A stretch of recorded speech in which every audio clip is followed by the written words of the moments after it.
Video on foreign exchange. So overview of foreign exchange, right?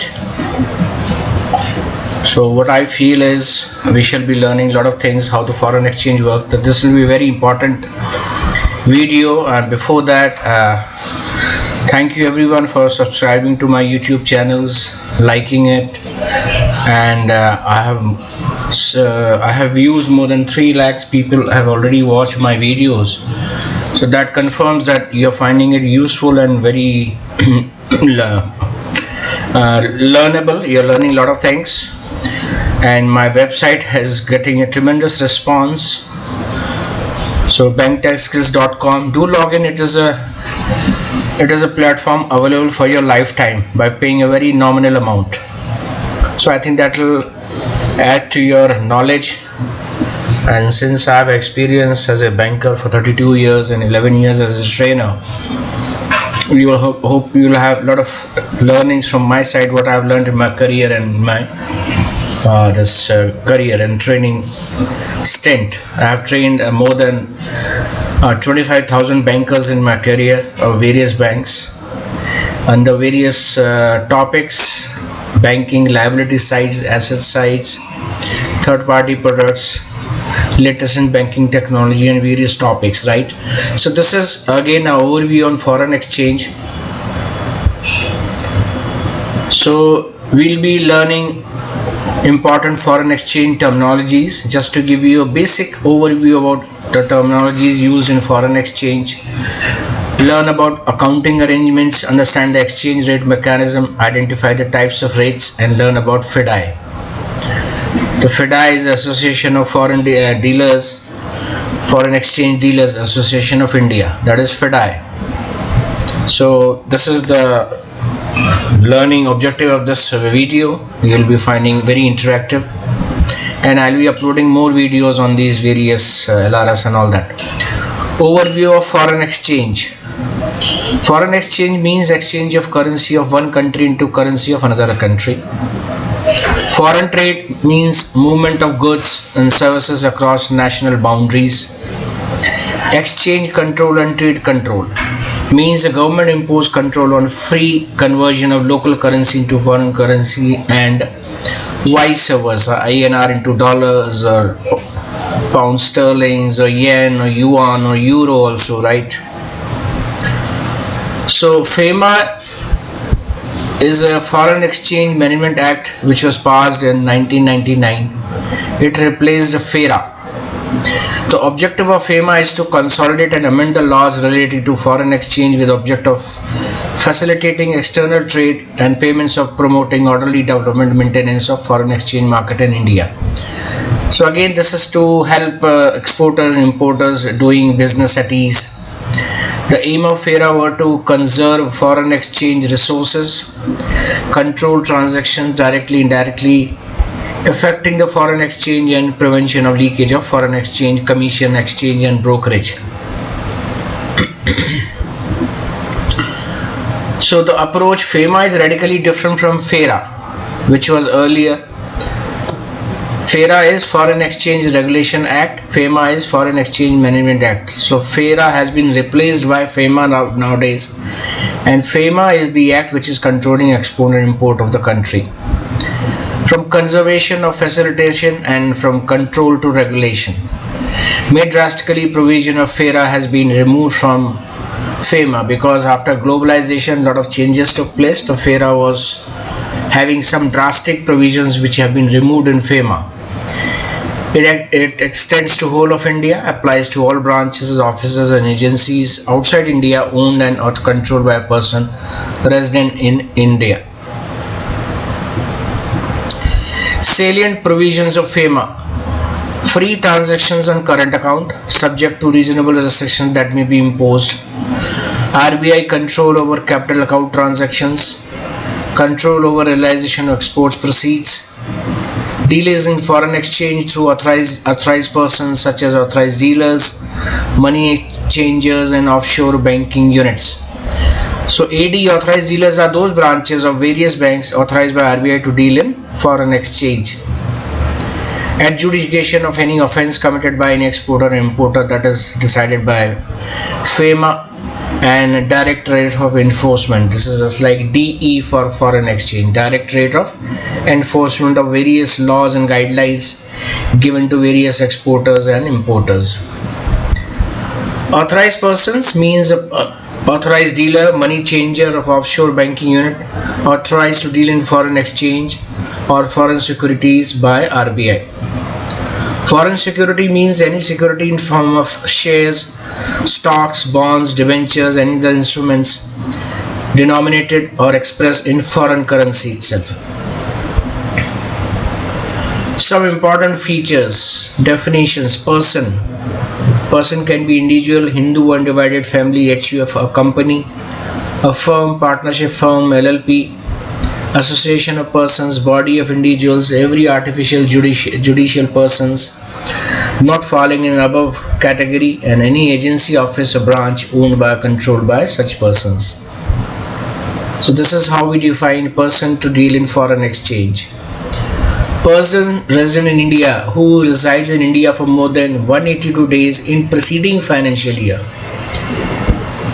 So this previous financial year, any person or body corporates incorporated out in India, any office, branch, agency in India owned or controlled by a person resident outside in India, any office, branch, agency outside India owned or controlled by a person resident in India.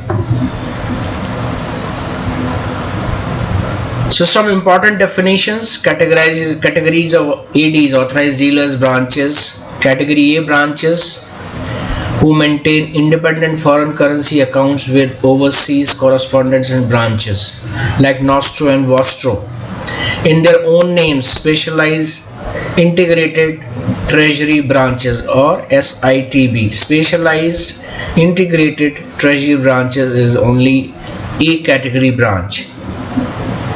B category authorized dealers, offices or branches not maintaining independent foreign currency accounts but having powers to operate on accounts maintained abroad by their head or principal office or any other link office. Category C of authorized dealers are offices and branches handling a foreign exchange business through other offices, branches in category A or B but not having powers to operate the accounts maintained by their heads and principals offices. So there are three categories of authorized dealers. Accounting arrangements means an account with a bank or a branch abroad. These are current accounts of banks with their account correspondent or branches in foreign centers in terms of those currencies. So Nostro account means our account with you. So when we are remitting funds to some person in abroad outside India, we credit that bank's Nostro account and we tell them that our account has been credited, kindly debit account, Nostro account and pay the beneficiary. Vostro account, your account with us. So when there is any inward remittances, the Vostro account is credited by the foreign banks of a person sending money to India. Then Loro. Loro is sometimes when we use a third party bank. Entries pass in the account of a third bank said to be the Loro account. So their account with us, their account with them. So we don't have direct dealing with the corresponding bank. There is a third correspondent bank operating in some other country through which we conduct transactions with that bank. So Nostro our, Vostro your, and Loro their. Exchange rate mechanism. So exchange rate for how much is $1 equivalent to how many rupees is direct rate. It is a price of a unit of one currency expressed in terms of another currency. So such rates may be direct or indirect. RBI does not deal directly with the customers, that is importers, exporters, remitters, beneficiaries of remittances, popularly called merchants, and therefore authorized dealers are to deal with in foreign exchange. Foreign Exchange Dealers Association of India (FDI) frames rules for the same. Exchange rate quoted on these merchants are known as merchant rates. Direct quote. How much is $1 equivalent to how many rupees? That is direct quote. Under a system of direct quotation, exchange rates are quoted where the unit of foreign currency remains constant, whereas the home currency unit fluctuates.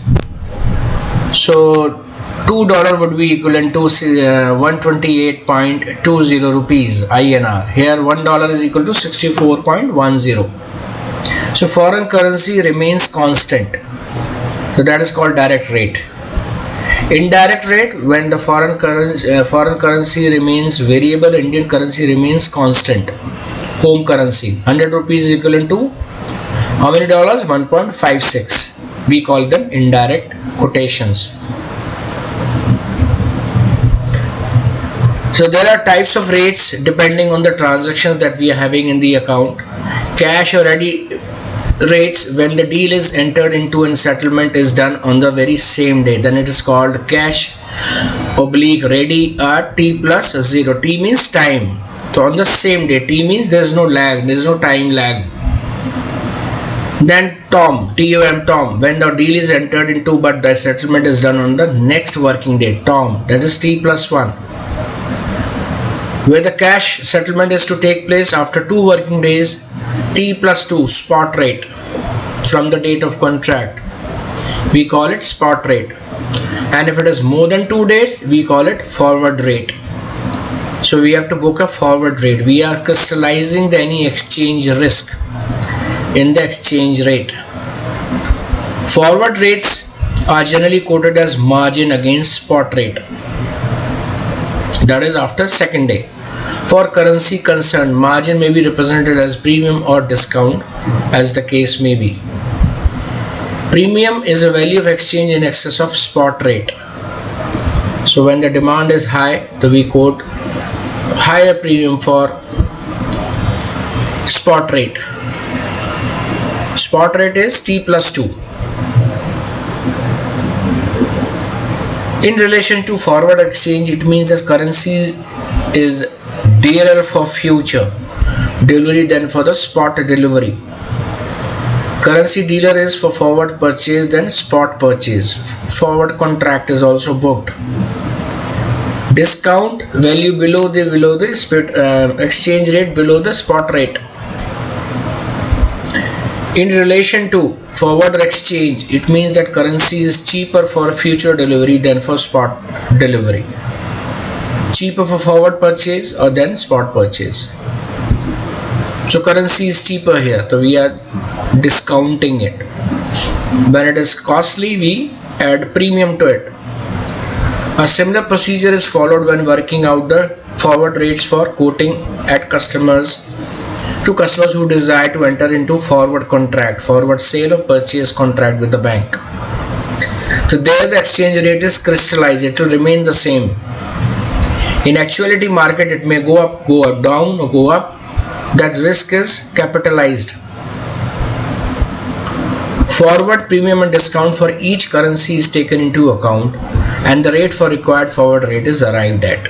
So depending on the premium or discount is added or subtracted from the currency and required forward period is arrived at. Objectives of FIDI, Foreign Exchange Dealers Association of India, FIDI. The main objective is to define its memorandum to its further the interest and regulate the dealings of and between authorized dealers in foreign exchange, both inter and with the public, brokers, RBI and other bodies. So all the foreign exchange dealers, they have an association. Role of FIDI, formulating uniform rules, guidelines for authorized dealers, branches approved for foreign exchange by RBI, ensuring level playing field for the participants and harmonizing the interest of authorized dealers. It promotes growth of India's external sector trade in exporter and import, articulating India's viewpoint applicable into revisions, international trade and financing such as documentary credit collections, by associating with ICCs, Internal Codes of Commitments, Paris, International Chamber of Commerce, Paris, based in Paris, guidelines issued by them. providing training etc. to bank officers in the field of foreign exchange operations, improving the process and the quantity of customer service, granting accreditation to brokers, monitoring the broking activity, ensuring that they are dealing in fairly transparent manner, and no hanky panky is done, providing guidance, information, issuing guidelines on various aspects of foreign exchange business matters. So this is the role of FDI. NRI who stays outside India for 182 days in the preceding financial year. In Regulation 2 of FEMA Notification 13 dated 3rd May 2000, NRI means person resident outside India for 182 days in preceding financial year. Person posted in UN organizations, officials deputed abroad for central state government PSUs and temporary assignments, and Indian students studying abroad. Even merchant navy people are also given this NRI status.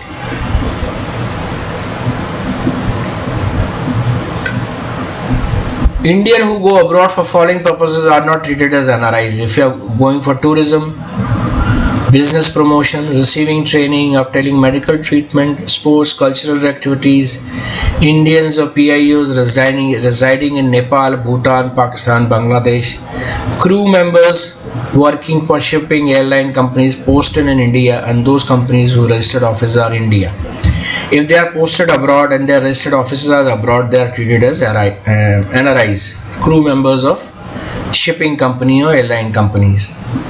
PIO, person of Indian origin, is the one person who has become foreign national now, but he has held Indian passport any point of time in his life, or his parents or his grandparents were Indian citizen as per Indian Citizenship Act, and her or his foreign spouse will also be given PIO status.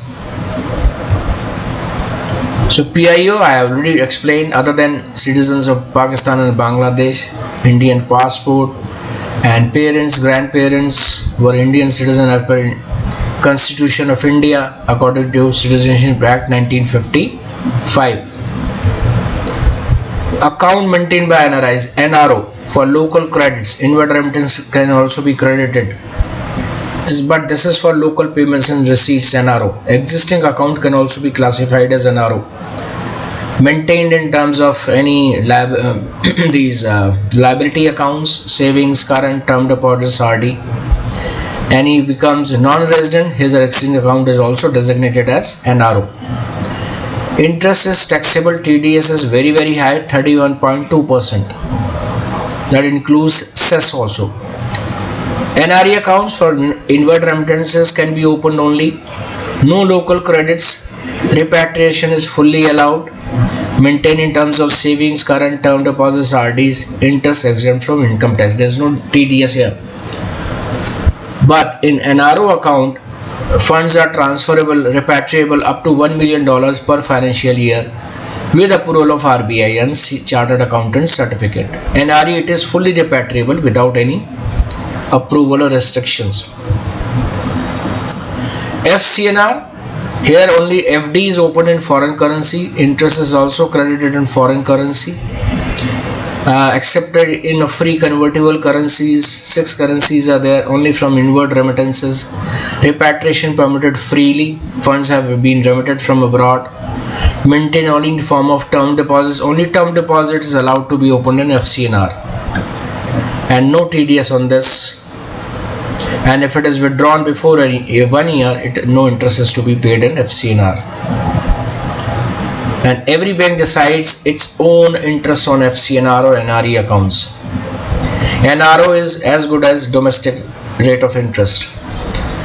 Resident foreign currency accounts, deposit accepted in US dollars, pound sterling, euros, Australian dollars, Canadian dollars. For returning Indians, NRIs who come back to India. Credit from foreign exchange brought on return from NRE FCNR account, the funds can be transferred to resident foreign currency accounts. If you become NRI, fully repatriation is permitted. Maintained in the form of savings account and term deposits. So one simple formula that RBI follows is Any money brought from abroad can be taken back without any restrictions, but any money belonging to our country is going abroad due to some reasons, then approval of RBI is required, right? So it can be any current account, current income, current year's income can be repatriated in NRO accounts up to $1 million per financial year. So we learned about terminologies, nostro, vostro accounts, loro accounts, exchange rate mechanism, direct, indirect quotes, and indirect quotes. The Indian, the home currency remains constant, right? So FDI is defined as memorandum to further the interest and regulates the dealings of in and between authorized dealers for foreign exchange, both inter and with public brokers and RBI and others. So I hope you learned something useful today. I think a lot of new terminologies may be added to your knowledge, and I'll be uploading a lot of videos on this foreign exchange NRI accounts and liberalized remittances schemes, how much Indian can send money abroad for medical treatment, that is $2.5 million per financial year. I'll be sharing all those, how funds can be transferred and all that. So I hope you all of you enjoyed this video. Please subscribe to my YouTube channel, press bell icon whenever I upload any video. I think something very useful would be added to your knowledge. Thank you.